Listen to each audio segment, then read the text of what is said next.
fois s'éleva, il s'arma de courage et cria Jésus, aie compassion de moi. Verset 8. 10. Verset 10. Verset 10. Alors il envoyait l'âge de Dieu à Écron. Lorsque l'âge de Dieu entra dans Écron, les Écroniens poussaient des cris en disant on a transporté chez nous l'âge du Dieu d'Israël. Il va mourir.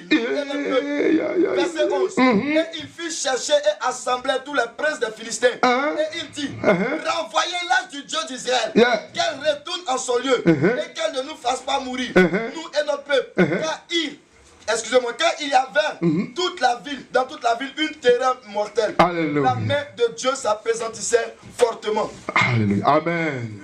Alléluia. Alléluia. Écoutez-moi bien. Quand tu as Jésus de Nazareth, que ton cœur ne batte pas. Alléluia. Que ton cœur ne batte pas. Alléluia. Alléluia. La puissance de l'autel de ton Père n'est pas plus puissante que ton autel que tu vas poser aujourd'hui au nom de Jésus. Alléluia. Alléluia. Alléluia. Écoutez-moi bien. Vous savez, on a des problèmes. On a des situations difficiles. Quand l'autel de ton Père crie contre toi, c'est un danger pour toi. Alléluia. C'est un danger pour toi. Et prends au sérieux tout ce qui est cri de l'autel de ton Père. Alléluia. Amen. Beaucoup de gens disent non. Moi, le cri de l'autel de mon Père ne peut rien me faire. Ça ne peut rien accomplir dans ma vie. Alléluia. Écoutez-moi bien. Je vais dire quelque chose. Il y a un monsieur, un mystique. Il a eu fortement l'argent. Riche. Et il a fait asseoir ses enfants. Il a dit à ses enfants. Vous là, parmi vous là, non? Il n'y a pas un qui est devenu plus riche que moi. Merci. Vous avez compris, non? Voilà. Vous n'arriverez pas plus loin que moi. Vous avez compris? Oui, papa. Alléluia. Amen. Vous n'arriverez pas plus loin que moi. D'ailleurs, vous n'arriverez pas loin. Alléluia. Amen. C'est un père qui parle à ses enfants. Et l'un d'entre eux est devenu chrétien. Écoutez-moi bien. Il est devenu chrétien. Il dit qu'il a donné sa vie à Jésus. Et il a fait des affaires, ça a marché. Il est devenu un multimillionnaire. Et ils sont allés dire à son père, au village, le vieux retraité, le vieux sorcier, est-ce que tu sais que ton fils est devenu plus riche que toi? Et qu'il est puissant. Et qu'il est fort. Alléluia. Amen. Il appelle son fils ne vient pas. Il appelle son fils ne vient pas. Alléluia. Amen. Écoutez-moi bien. Regardez. C'est pas parce que tu es chrétien. En tant que chrétien, tu dois bâtir ton autel. Alléluia. Amen. Alléluia. Amen. Quand tu vas compris ce mystère, ce sera difficile pour toi. Et il n'a rien dit. Il dit non, moi. On ne peut pas faire quelque chose contre moi. Et un matin, un jour, il était la nuit couché avec sa femme sur le lit. Et sa femme qui crie la nuit. Beau-père, il faut me laisser. Beau-père, laisse-moi. Beau-père, laisse-moi. Beau-père, laisse-moi. Beau-père, laisse-moi. Beau-père, laisse-moi. Et il touche sa femme. Sa femme est décédée. Merci. Alléluia. Amen. Il a fait les funérailles de sa femme. Dès qu'il a enterré sa femme, tous ses affaires ont commencé à dégringoler. Tous ses affaires ont commencé à dégringoler, tomber par-ci, par-là. Et il a commencé à marcher avec tapette. Alléluia. Amen. Alléluia. L'autel de son père l'a ramené. Alléluia. Alléluia. Maintenant je dis, quand toi tu sais que l'autel de ton père a été bâti avec une puissance aussi forte, alléluia, qu'est-ce que toi tu dois faire? Alléluia. Amen. Tu dois bâtir ton autel. Alléluia. Amen. Parce que c'est autel contre autel. Alléluia. Amen. Alléluia. C'est autel contre autel. Il y a un serviteur de Dieu que Il était intervenu quelque part à Makori. Et il était venu intervenir aussi. Et il a rendu son témoignage. Est-ce que vous me comprenez? Il a rendu son témoignage. Et quel était son témoignage? Il dit que lui, depuis sa jeunesse, il était enfant, il a vécu dans la rue de Treichville, dans la drogue. Alléluia. Dans la drogue. Depuis l'âge de 9 ans. 10 ans dans la drogue. Et quand il drague une fille, les filles ne veulent pas de lui. Aucune femme ne veut de lui. Il fume et puis il boit. Alléluia. Et il se drogue. Maintenant, qu'est-ce qui se passe? Aucune femme ne veut de lui. Je vous assure.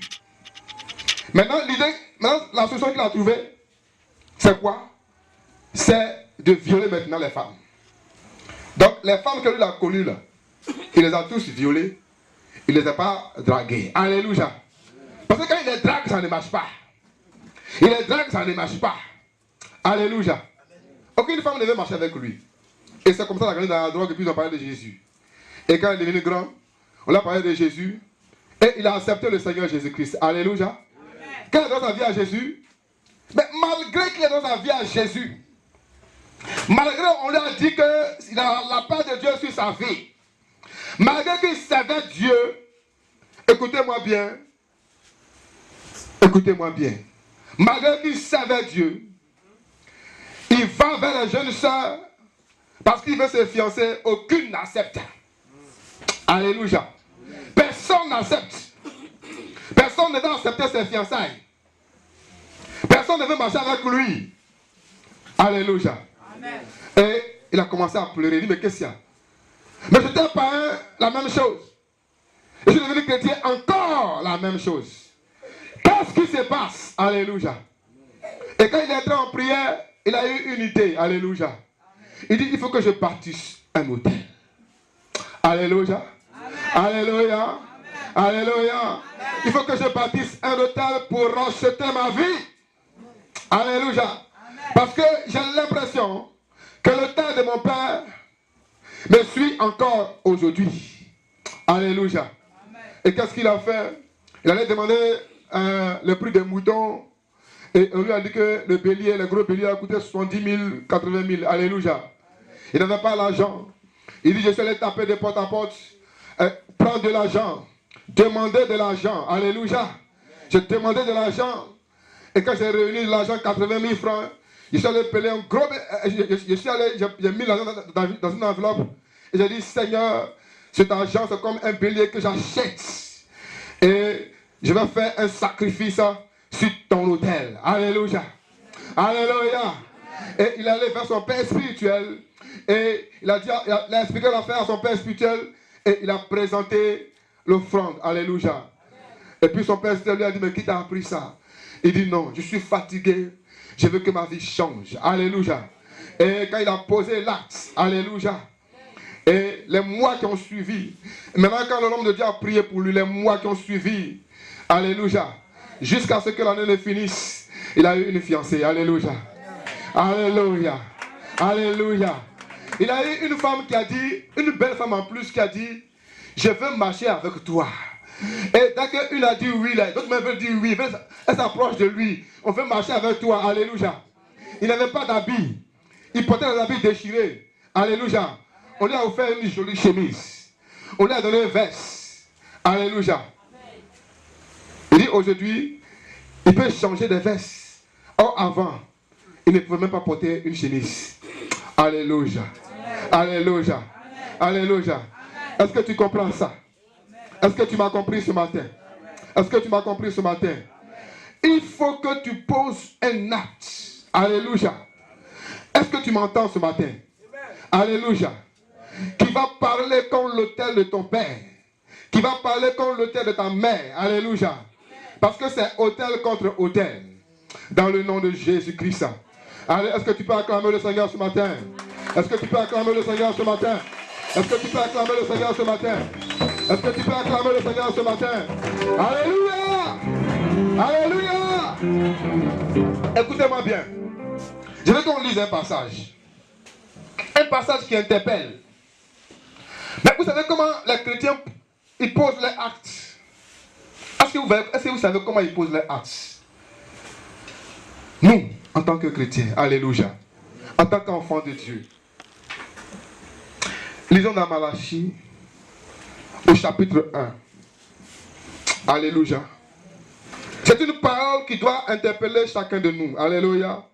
Malachie, chapitre 1. Est-ce que tu m'entends ce matin? Lève ta main, je vais voir. Lève ta main, je vais voir. Lève ta main, lève ta main. Alléluia. Alléluia. Alléluia. Oui, lève ta main. Mais je ne vois pas ta main. Lève ta main. Ouais. Lève ta main, lève ta main. Oui. Non. Que Dieu te bénisse ce matin. Alléluia. Malachie 1. Commençons au verset 6. Malachie 1, verset 6. Oui. Un fils honore son père et un serviteur son maître. Oui. Si je suis père, où est l'honneur qui m'est dû? Oui. Si je suis maître, Yes. où est la crainte qu'on a de moi? Dit l'Éternel des armées. Oui. À vous, sacrificateurs, qui méprisez mon nom. Vous méprisez mon nom. Dites, en quoi avons-nous méprisé ton nom? Ah. Vous offrez sur mon autel des aliments impurs. Des aliments impurs. Et vous dites, en quoi t'avons-nous profané? C'est en disant, la table de l'Éternel est méprisable. Verset 8. Verset 8. Quand vous offrez en sacrifice une bête aveugle. Une bête aveugle. N'est-ce pas mal? Quand vous en offrez une boiteuse ou infime. N'est-ce pas mal? Offre donc à ton gouverneur. Oui. Te recevra-t-il bien? Il faut le donner ça à Bakayoko. J'ai dit, il faut prendre un mouton qui a pied cassé, va donner à Bakayoko. Ton nouveau maire là. Tu dis nouveau maire, bonne arrivée, avec un mouton, un pied cassé. Alléluia. Alléluia. Est-ce que tu peux faire ça? Est-ce que tu peux faire ça? Je te demande, est-ce que tu peux faire ça? Non. Mais est-ce que tu auras envie de faire ça même? Alléluia. Et en tout lieu, on brûle de l'encens en l'honneur de mon nom et l'on présente des offrandes pures, car grand est mon nom parmi les nations, dit l'Éternel des armées. Amen. Verset 12. Mais vous, vous le profanez, en disant, la table de l'Éternel est souillée, et ce qu'elle rapporte est un aliment méprisable. Vous dites, quelle fatigue, et vous le dédaignez, dit l'Éternel des armées. Et cependant, vous amenez ce qui est dérobé, boiteux ou infime. Et ce sont les offrandes que vous faites. Puis-je les agréer de vos mains, dit l'Éternel des armées. Maudit soit le trompeur, qui a dans son troupeau un mâle, et qui voue et sacrifie au Seigneur une bête chétive. Car je suis un grand roi, dit l'Éternel des armées, et mon nom est redoutable parmi les nations. Alléluia. Alléluia. Vous savez, le Seigneur est déchaîné dans Malachie chapitre 1. Alléluia. Pourquoi? Il dit, les gens ont la possibilité de faire de vraies offrandes. Alléluia. Mais il prend des offrandes qui ne leur disent absolument rien. Alléluia. Vous savez pourquoi depuis là l'autel de ton père parle contre toi? Parce que quand tu veux dresser un autel à Dieu, tu donnes à Dieu ce qui n'est pas signifiant dans ta vie. Alléluia.